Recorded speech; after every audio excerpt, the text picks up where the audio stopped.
नमस्कार, आप देख रहे हैं एस न्यूज इंडिया। बजट 2021 में आत्मनिर्भर भारत पर जोर, बिजनेस करने का मिलेगा बूस्ट। अर्थव्यवस्था में तेजी लाने, सरकारी शिकंजा ढीला करने और व्यावसायिक गतिविधियों को बूस्ट करने के लिए इस बार के बजट में आशा के अनुरूप घोषणाएं की गई हैं। वित्त मंत्री ने साफ कर दिया है कि देश में व्यावसायिक गतिविधियों में तेजी लाने के लिए सरकार हर संभव प्रयास करेगी।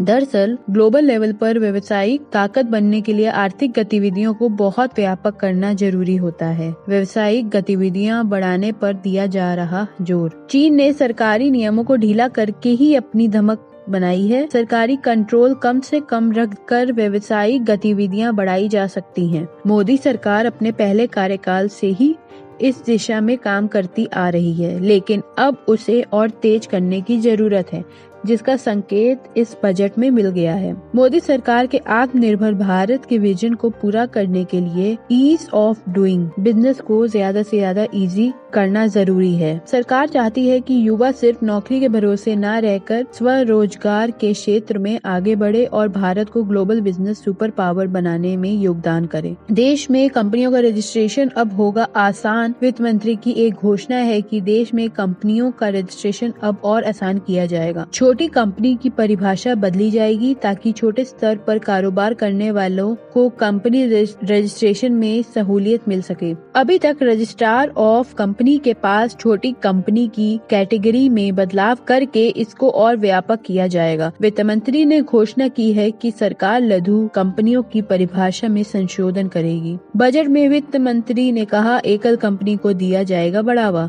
वित्त मंत्री निर्मला सीतारमण ने ये भी ऐलान किया है कि व्यवसायिक गतिविधियों में बढ़ोतरी के लिए एकल कंपनी के गठन को बढ़ावा दिया जाएगा। रजिस्ट्रार ऑफ कंपनी में पहले से ही एकल व्यक्ति कंपनी के पंजीकरण का प्रावधान है, लेकिन वो बहुत आसान और स्पष्ट नहीं होने से उसका लाभ व्यापक तौर पर उठाया नहीं जा रहा है।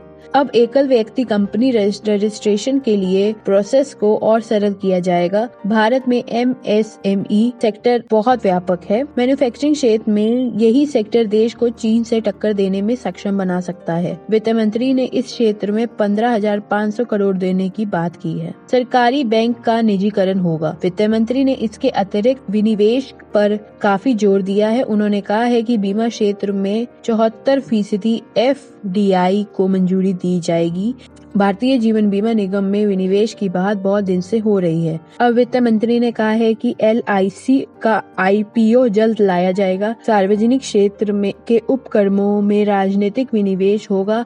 IDBI एक सामान्य बीमा कंपनी और 2 अन्य सरकारी बैंक का निजीकरण होगा। राज्य अपने सरकारी उपक्रमों का अविनिवेश करें, इसके लिए प्रोत्साहन पैकेज आएगा और विनिवेश से इस वित्त वर्ष में 1,75,000 करोड़ मिलने का लक्ष्य रखा गया है।